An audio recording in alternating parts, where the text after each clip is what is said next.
Subtle results, still you, but with fewer lines. Botox Cosmetic, out of botulinum toxin A, is a prescription medicine used to temporarily make moderate to severe frown lines, crow's feet, and forehead lines look better in adults. Effects of Botox Cosmetic may spread hours to weeks after injection, causing serious symptoms. Alert your doctor right away as difficulty swallowing, speaking, breathing, eye problems, or muscle weakness may be a sign of a life-threatening condition. Patients with these conditions before injection are at highest risk. Don't receive Botox Cosmetic if you have a skin infection. Side effects may include allergic reactions, injection site pain, headache, eyebrow and eyelid drooping, and eyelid swelling. Allergic reactions can include rash, welts, asthma symptoms, and dizziness. Tell your doctor about medical history, muscle or nerve conditions including ALS or Lou Gehrig's disease, myasthenia gravis, or Lambert-Eaton syndrome, and medications, including botulinum toxins, as these may increase the risk of serious side effects. For full safety information, visit BotoxCosmetic.com or call 877-351-0300. See for yourself at BotoxCosmetic.com.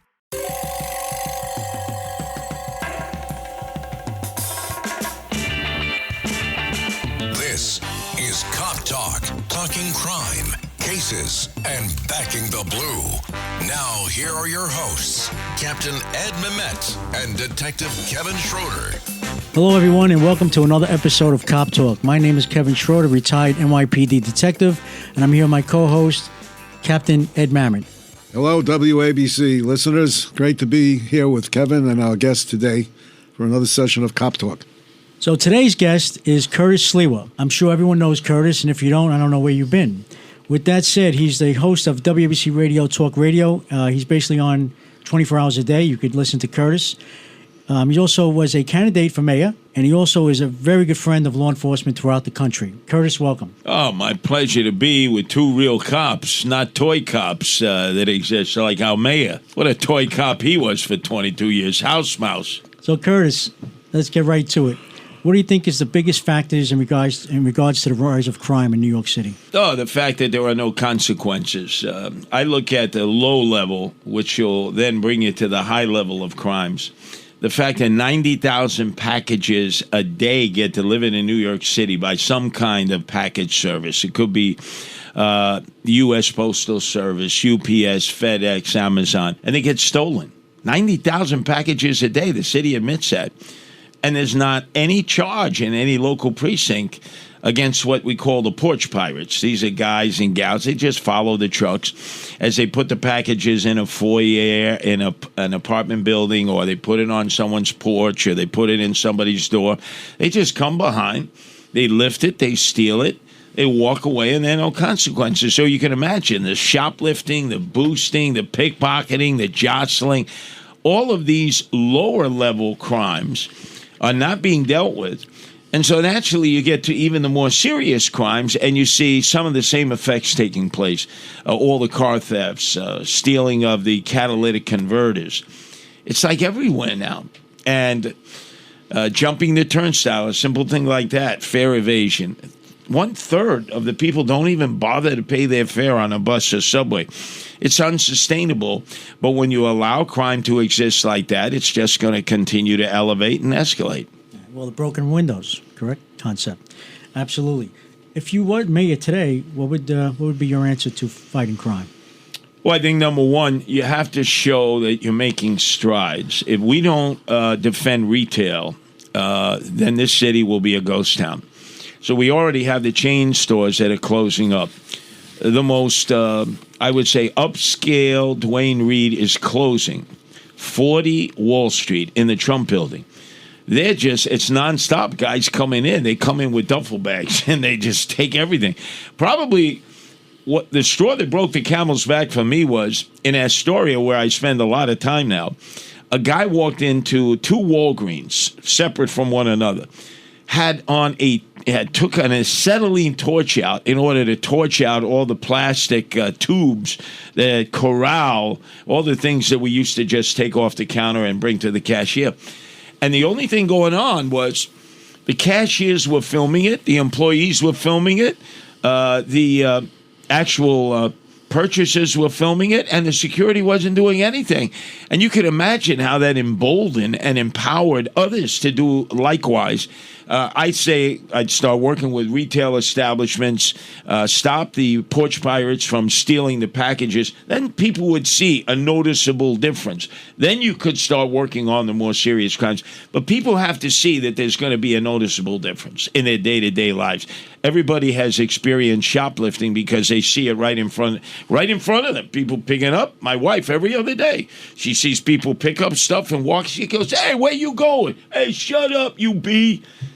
And no consequences. Right. Also, in the retail stores, these guys come in, they grab whatever they want, and security's told, basically, let them go. Just make sure that the workers are safe and let them just grab everything because we'll just claim it on insurance. And then there you go, across the board. Now insurance goes up for all these, for the retail stores as well as the security companies. Well, I don't ever remember when I was a kid, the cops were never called when stuff was stolen in a store. The store employees dealt with it on their own.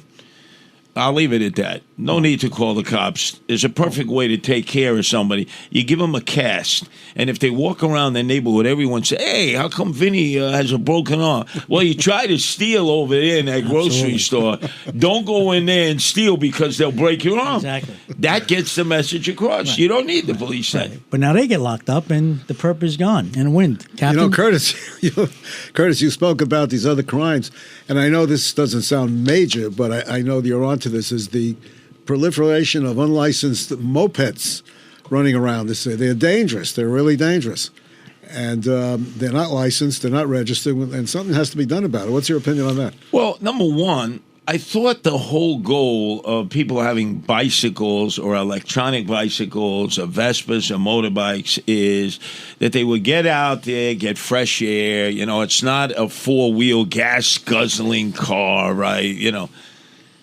Why not a pedal bicycle, first off? What is the need to have it electrified? That's number one. Number two, if they break the rules of travel on roads, you have to let the cops grab them, cite them, ticket them, or arrest them. And then you go outside of the Roosevelt Hotel, the Venezuelans on their side, man, they got 100 motorbikes, Vespas, no registration, no license, no nothing. Just confiscate them. But we've seen the attempts by the NYPD to do that in Bushwick, and the group attacked them. And they arrested the illegal aliens, and then they were cut loose. And you say, well, are we going to keep doing it? No, then the cops back off. You see, that's the wrong message. The message is, if you mess with us in one place, we will take your bikes, if they're illegal in any place, put them in the back of the precinct. If you come in with the paperwork, you get it. 99% of the time, they don't have paperwork. So they're going to forfeit those motorized bikes and Vespas. Well, that answer segues into what I was going to ask you again. Is how do you view the current crime situation and the illegal immigration? Because there are bound to be problems. And beyond what we just talked about, what else do you see in terms of the illegals and police and crime? Well, the biggest problem is that we've seen, if we just use the Roosevelt Hotel, which is a resource center where they spend a few days and then they ship them out to some other borough, is that there have already been 41 arrests there, mostly for domestic violence. These are people who are coming from third world countries where they haven't been taught that there's a particular way you function in America that you don't function in a third world country. You raise your hand to a woman, you're going to get arrested. Nobody has explained this to them. Nobody has, quote, told them there's a certain civility in this country that may not exist in your country. That's part of becoming a citizen the right way. You learn these things by example. You're taught this. And I think there has to be a massive crackdown. When you arrest the illegals for committing a crime, you should be able to turn them over to ICE. Unfortunately, because officials long ago, didn't just happen, long ago declared our city a sanctuary city and sanctuary state. By the way, there's no law that says we're a sanctuary city and sanctuary state. They have forbidden law enforcement, the court system, parole, probation, and corrections to deal with ICE. So here, hero men and women, they put on a bulletproof vest every day. They go out. They have detainers. These are some of the worst guys and gals imaginable who've come in here illegally, and then either they committed crime while they're here or they committed crime in their country of origin. And because the politicians have said you can't cooperate with ICE, well, ICE is a federal law enforcement agency. That's a crime. You're telling your local law enforcement people they can't. What's next? You can't work with the FBI? You can't work with a national security agency? No, that has to be challenged every step of the way. And our local officials, they have no guts to do that, none whatsoever. Well, what you're saying goes back to Ed Koch's days, because I was still in the police department, and I remember in the 80s when he declared that the police department will no longer get involved with immigration matters. Now, prior to that, it was in the police department's a manual that if you suspected someone of illegal immigration, you were to detain them and hold them until immigration INS came. Koch said no more. So people are not aware of that, but that was an executive order on his part that said the police department will no longer get involved with immigration situations. Yeah, and just to give you an idea, Ed, many of the people that we would think would not be on board with that, Rudy was, Chris Christie was, Pataki was.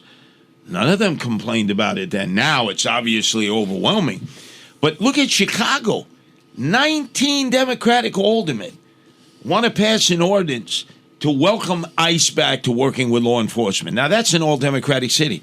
How come they're not doing it here where we actually have a few Republicans? They're afraid because Cuomo, remember, called ICE thugs. Right. Eric Adams didn't call them thugs, but he didn't have anything nice to say about them as a former member of law enforcement. We have to turn all that around. There has to be cooperation because that's the only way we're going to get control of this illegal alien situation. Well, the big problem that I see now is there's no way to check where these people are coming from, what they were involved in. And I think back to the Mariel boat lift in 1980. Now, at that time, 250,000 people came from Cuba into Miami. Are you aware that 10% of them had criminal records? If you remember the movie Scarface, 25,000 had criminal records. Well, I give you another story in all that, Ed. That was, again, a sucker president named Jimmy Carter who felt, I'm getting all you're tired and you're poor. Well, he did send his dissidents over. What triggered that was 10,000 Cubans went over the wall at the Peruvian embassy and sought sanctuary. He said, okay, I'm going to let you go. But I'm going to send you to the United States through the shark-infested waters on your little dinghies. But I'm going to include prisoners from my jails, people from the mental asylums, and it was like an invasion. And then Bill Clinton was governor of Arkansas, a young man, a lot of future aspirations. And so Jimmy Carter calls up his friend, Bill Clinton. He says, can you house them at Fort Chaffee? You have National Guard. He said, no problem. Well, he put the Mariolitos there. In 3 weeks, they burned down Fort Chaffee and they escaped into the Ozark Mountains. And you know that the next year when Bill Clinton was up for re-election, they didn't elect him. Then he came back 2 years later and he's Mr. Law and Order. The Mariolito boat lift that you mentioned, Ed, is the perfect reason that we cannot make the same mistake twice. Unfortunately, we are. ChatGPT Plus is free for college students through May. Here's the thing. You've got a lot to do between now and then. Studying for finals, writing papers, trying to keep your life on track, and ChatGPT can help with all of it. It can quiz you for your econ exam, make a study guide from your French notes, plan out your meals and study breaks. It can get really specific on how you like to learn. It can even help you come up with ways to stop procrastinating. So from now until summer break, take advantage of all the ways ChatGPT can make your life easier. Restrictions apply. Experience a progressive lens engineered with AI from Essilor, powered by individual measurements of your visual behavior. A lens personalized to you by an Essilor expert. Discover Verilux XR Track and enjoy instantly sharp vision in motion and seamless transitions from near to far.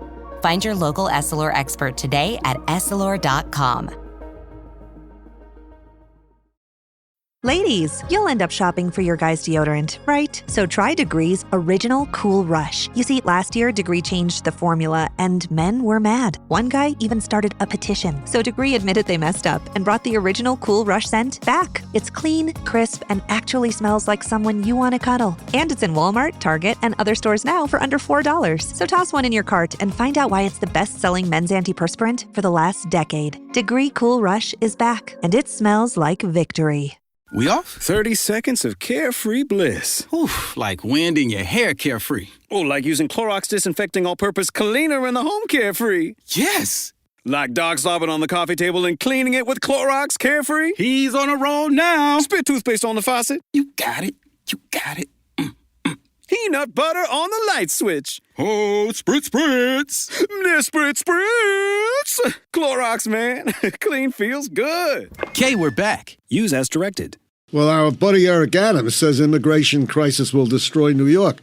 I'm sure you love that statement. Well, yeah. What are your thoughts on that? And he contributed to the destruction. So you're in charge. This is like being the captain of the Titanic. And Ed and Kevin, you're my first mates. And you come to me and you say, look, right in front of us there's an iceberg. Don't worry about it. I got it. We're going to go right for that iceberg. And the moment we hit the iceberg, the first guy to jump ship in the rowboat is Eric Adams. He basically said, no mas, no mas. Well, you're the one who called Abbott a racist. You're the one who said, oh, send them all to me. We'll take good care of them. Then you reach your breaking point, and instead of acknowledging I was wrong, you know, we really got to rectify this, he keeps compounding it. This guy is a series of contradictions. So if you happen to be law enforcement, you're wondering, this guy claims he's law and order, then all of a sudden he signs a consent decree that gives money to Black Lives Matter and Antifa that was attacking you. He won't let you put hands on anybody. It's like he won't let cops be cops. And yet he ran on the fact that he was a former cop. In many ways, he's worse than de Blasio. What? Never thought before I could say that. Worse than de Blasio, especially towards the police. Curtis, what are your thoughts on Texas, among other states, busing immigrants, illegal immigrants, to New York City? Well, look, they're not being helped by the federal government. They're overloaded. I've been down to the borders years ago, not presently, and I've seen, under normal circumstances, the illegals crossing the Rio Grande, or even in California, coming over from Tijuana and then crossing over into the San Ysidro County. Next stop, San Diego, Los Angeles, hundreds, thousands. Now it's like a tsunami. It's nonstop. So I completely understand why Abbott, the governor of Texas, would do that, why other governors would do that. And they're saying, we're not a sanctuary state. We never declared ourselves to be a sanctuary state. So guess what? If you're a sanctuary city or state and you're proud of it, we're sending them to you. And then all of a sudden, somebody like Eric Adams will say, but that's illegal. Well, clearly it's not illegal because he's been doing it for over a year. So stop the nonsense. Stop this sanctuary city, sanctuary state nonsense, because there is no such thing legally. Now, there is a right to shelter. That was a court mandate. Go into court, argue that.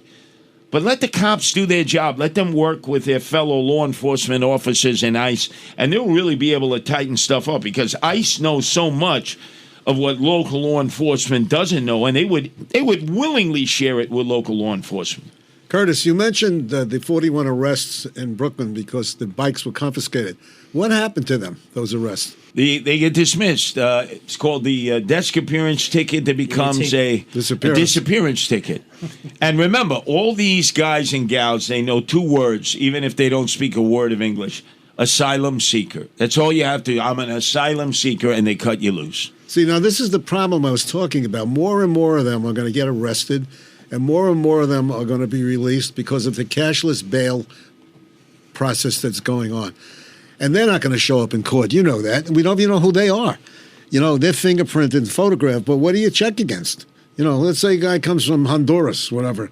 We have no relation that's instant with them. You fingerprint them. You're not going to get any information, maybe never, or you may get it, eventually. But the point is, more of them will be arrested. They're going to be out there, and the court system is going to get all messed up, because are they going to issue warrants when they don't show in court? So, people are not looking down the road at the future. No, and quite frankly, this is all political. So the migrants, I don't blame them.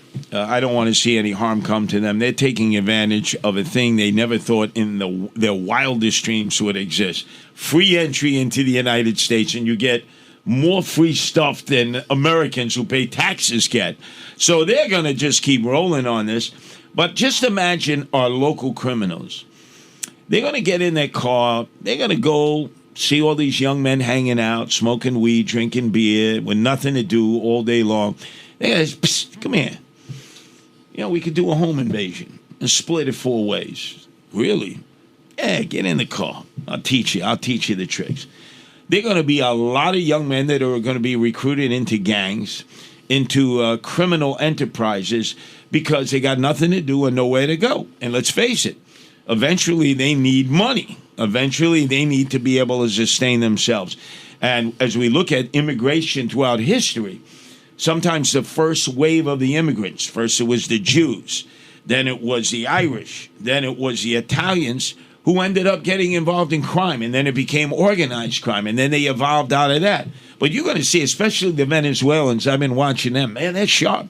Ed, let me tell you, Kevin, they go up to the 2,000 illegal weed shops that exist. Now, that's something right there that they should let the cops padlock. They won't let the cops get involved.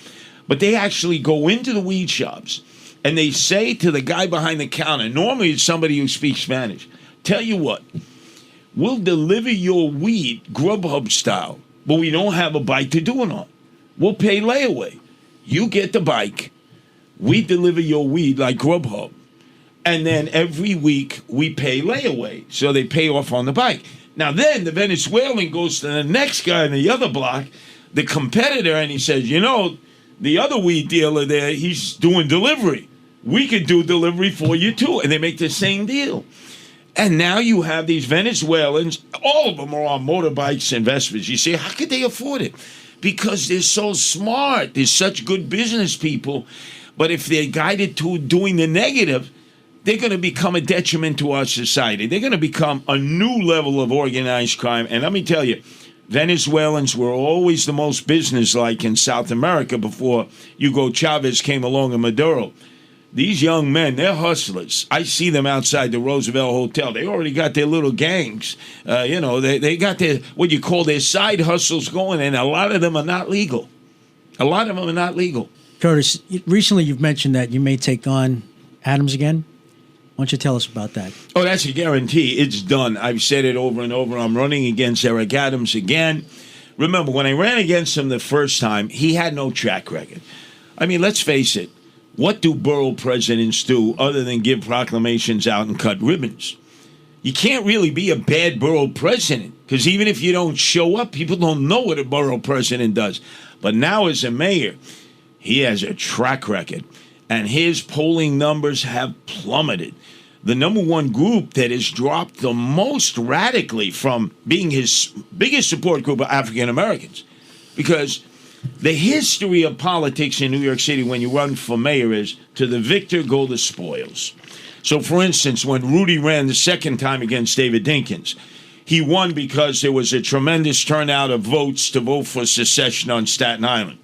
Rudy took real good care of them, actually paid attention to them because they were always the forgotten island. You look at Eric Adams. He won because the African Americans voted for him in the Democratic primary. You had Maya Wiley, who just barely lost. She had the AOC vote. You had Kathy Garcia. She had the New York Times vote. It was neck and neck in ranked choice voting. When you looked at the analytics, the African-American vote put Eric Adams over the top. But he has forsaken him. Out of all the groups that I deal with in the streets, they are the angriest because they're like, wait, I'm in a shelter. I'm not having anyone give me a place to stay in a hotel. I got to be in by 10 o'clock at night, even though I'm a veteran. There's a curfew for Americans, 10 o'clock. For illegals, there's no curfew. They could be out till the break of dawn. So you can imagine these men and women are like super pissed because they expected better of Eric Adams, and he's basically put him in the back of the bus. So that's a route to victory. Obviously, there are a lot of people leaving the city in a continued wave because he hyped them so much. I'm going to be the law and order mayor. I'm the former cop. I'm a moderate. And then every step of the way, he's overexposed. He's the hip-hop mayor. God talks to him. God guides him. People are starting to say, this guy's crazy. So I have a real shot to take him out. Back in the day when I was on the job, I came on in 1985 and I retired in the end of 2012. when I came on, cops, young cops may leave the police department to go to maybe Nassau County, Suffolk County for more money, better benefits, maybe be treated better by the community. With that said, today there's many young police officers leaving the job, not to go to another police department, but because they're just so burnt out with the overtime. Big commands, as you know, Ed, big commands like, say, Midtown North, Midtown South, 19 precinct in Manhattan here, 3-4 precinct, had maybe 300-400 cops. Today they're down to about 150. I mean, that's ridiculous. That's why these kids are working overtime like crazy. Well, now, back in my day, I would love the overtime. I'd sleep there. I don't care. Well, I but think it's the a biggest different problem, generation. though, Kevin, is the respect factor. A barista at Starbucks gets more respect over the counter than a cop does because, A, you want that barista to get your order right, my double latte. They have a freaking tip job. People give them tips for doing their job. Cops get grief all the time. People spit on the cops. They give them the finger, F you. They don't cooperate. They resist. And they know there are no consequences. When I was growing up, you resisted a police officer. First of all, they all had, not billy clubs. They all had the not truncheons. They all had the wooden sticks. Why am I forgetting that right now? A baton. The baton. Right. The nightstick. Nightstick. When the cop pulled the nightstick out, you knew they were meaning business. So if they were trying to control a crowd and they pulled the nightstick out, everyone in the crowd knew, okay, you're not going to push the cop around any longer. And it's not like they hit you with the baton or the nightstick, but they used it to shield you off. Now cops have to tackle somebody. That is crazy. They have nothing on them other than like pepper spray. And first of all, most of the time, that doesn't even work. That enrages a person even more. But there's nothing that they have as a defensive shield. And that nightstick always meant you knew when the cop pulled the nightstick out, okay, time to walk away, time to move away, time to chill out. Now there's none of that. Well, and you referred to that as a wooden shampoo? Wooden shampoo, concrete facial, yep. Attitudinal readjustment. Sucking concrete. Exactly. So, Curtis, where was the mounted unit when we had all these protests and BLM riots, etc.? Where was the mounted unit? You know where they were? Blocks away, and they were probably, from what I'm being told to do nothing, absolutely nothing. Yeah. Stay there until you're called, and they were never called. Well, that was de Blasio's light touch. But that's well, there you go. But that's what the mounted unit is for, not to ride around Midtown and take pictures with people, which that's part of it. But basically, when they got to work, they go in and take care of business, and they weren't utilized. Well, I was right outside of the Tompkins Square Park riots when David Dinkins was in charge with the anarchists and the hippies there, and they brought the horses in with the cops' mounted units. The anarchists were throwing marbles on the ground, hoping that the horses would topple over. But when those horses charged that crowd, everybody parted the sea like the Red Sea parted for Moses. Nobody wanted to deal with those horses, and it gives the cops a perfect vantage point. They can look down. Now he wants to use drones. I don't have a problem using drones. The problem is I want police officers. A drone isn't going to help us in the subway. A drone isn't going to help us dealing with most crowd. Crowd control, yes. But you put a cop on a horse, everybody knows you mean business. Right. People are afraid of that horse. Right. And it's good to have a healthy fear because then they'll back away. Hey, guys, finding the perfect gift for the food lover in your life is easy. Thanks to Goldbelly. Goldbelly ships America's most iconic foods straight from world-famous restaurants right to your door. So if you want to treat someone to Joe's Stone Crab from Miami, Franklin Barbecue from Texas, or desserts from famous foodies like Ina Garten or Martha Stewart, Goldbelly has you covered with free shipping anywhere in the country. Just go to goldbelly.com and for a limited time, get 20% off your first order with promo code GIFT. That's promo code GIFT. Morning decisions. A creamy mocha frappuccino drink? A sweet vanilla? Maybe a smooth caramel? Or that white chocolate mocha? Whichever you choose, delicious coffee awaits. Start your day with bottled Starbucks Frappuccino drinks. Pick up a bottle near you wherever you buy your groceries. Shopping is hard. I can never find anything in my size. I don't even know my size. I buy my clothes the same place I buy my groceries. There's a better way. Make it easy with Stitch Fix. Just share your size, style, budget, and done. Your personal stylist sends pieces picked just for you. That was Easy. Stitch Fix. Online personal styling for everyone. Free shipping and returns. No subscription required. Get started today at stitchfix.com. This episode is brought to you by Netflix. 3 couples, 4 vacations, a lot to unpack. Watch The 4 Seasons, a new series starring comedy favorites Tina Fey, Steve Carell, Will Forte, Coleman Domingo, and more in a hilarious and heartfelt love letter to long-term relationships. Based on the original Alan Alda film. Watch The 4 Seasons, streaming now only on Netflix. Crowd control. You need mounting unit for crowd control. Ed? Right. Curtis, if, when you're the mayor, will you bring back some of the older police policies that worked? Well, stop and frisk, absolutely. Right now, we're looking up in the South Bronx. There is a gang war raging. 71-year-old woman was shot and killed at 12 noon. A younger woman, along with her, was severely wounded. We saw the other night in the Bronx again, an 80-year-old man assassinated. Guy rolls up on a motorbike, blows his brains out. No one has been arrested in these crimes because there's no stop and frisk. These are mostly crimes committed by teenagers now on Vespas and motorbikes, unlicensed, unregistered. It'd be so easy to crack down on them. You first see if they're a registered bike. If not, bring the truck, bring it to the precinct, and in the meantime, you stop and frisk them. That would stop a lot of this nonsense of young men carrying guns. Right now, they know there's no stop and frisk. There's very little chance that you're going to be stopped or frisked other than if you're trying to go into a nightclub and the guy outside stops and frisks you. Now, you want to go to a nightclub, you know you're going to get frisked. They warned you. But you can run outside with a fully loaded 9mm, and they don't even worry about that. And in Brooklyn, you get busted the first time by Eric Gonzalez. They put you into remediation. They say, come to Red Hook once a week with a counselor. They give you a slice of pizza and Coca-Cola. Promise that you'll never again carry a loaded 9mm. Oh, of course, I crossed my heart and hope to die.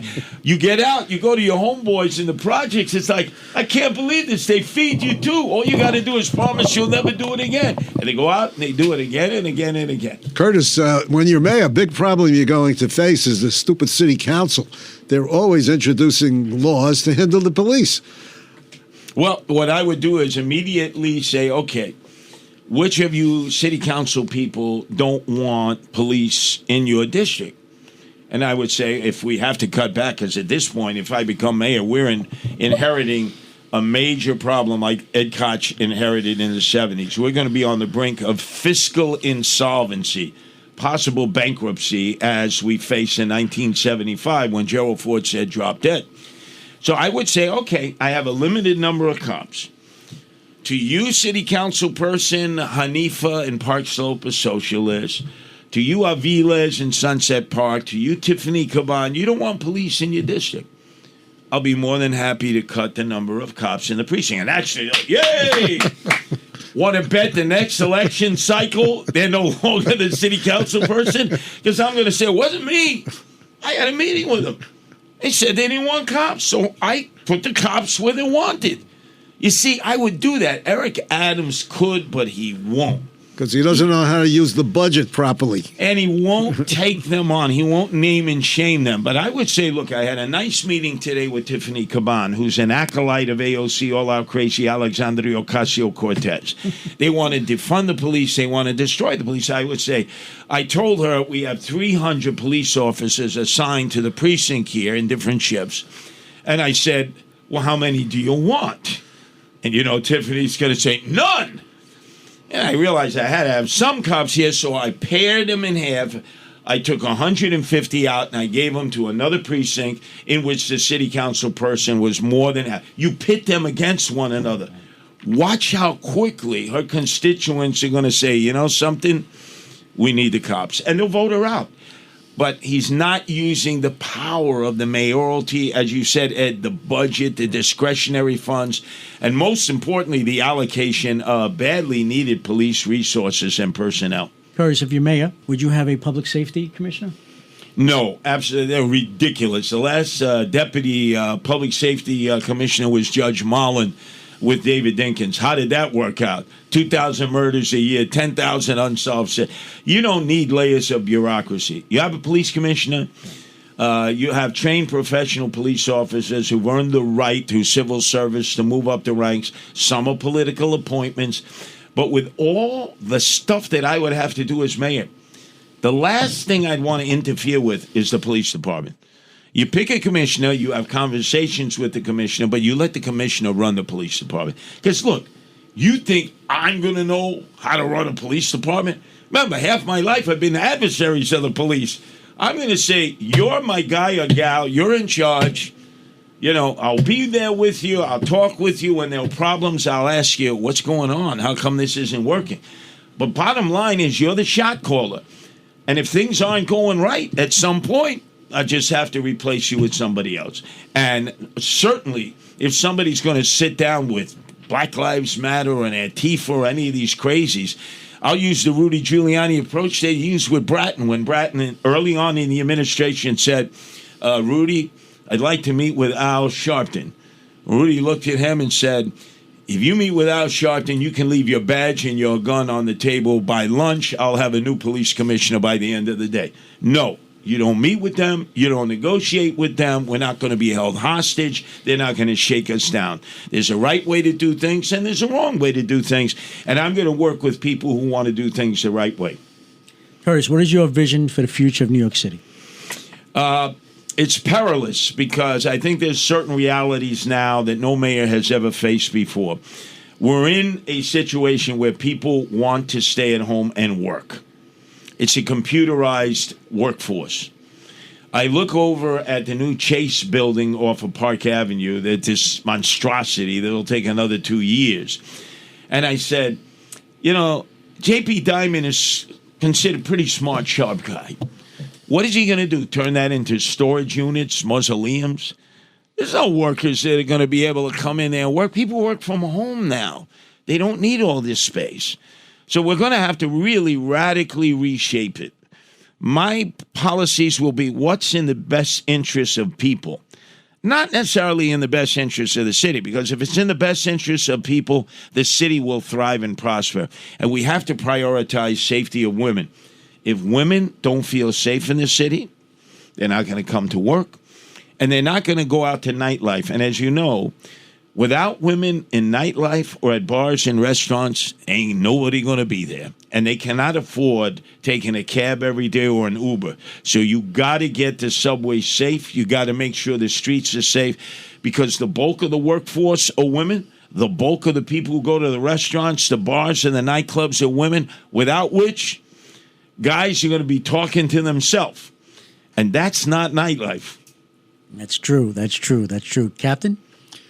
Well, I think it's been a fabulous interview, Curtis. You're a gem. You are the city of New York personified, and we thank you very much for being on the show. Oh, my pleasure. And obviously with so many retired police officers, either they've remained in our area or they've gone to other states, there's a wealth of men and women who have so much information about how to get the city back on track. I would tell you, I would delegate it to them. I'd say, what's your plan? Sounds like a workable plan. Let's do it. The mayor has so many other things to do. Keep your cotton-picking hands off the police department. It should not be politicized. When a police department is politicized, it fails to function. True, very true. Curtis Sliwa, thank you very much for being a guest today on our Cop Talk episode. And Curtis Sliwa, the man with a plan. Good luck, Curtis. We'll be behind you all the way. With that said, I'd like to thank everyone for listening to another episode of Cop Talk. If you like what you hear, please subscribe. You could also follow us on Twitter, Cop Talk at WABC, Cop Talk at WABC. Thank you, and be safe out there. Till next time.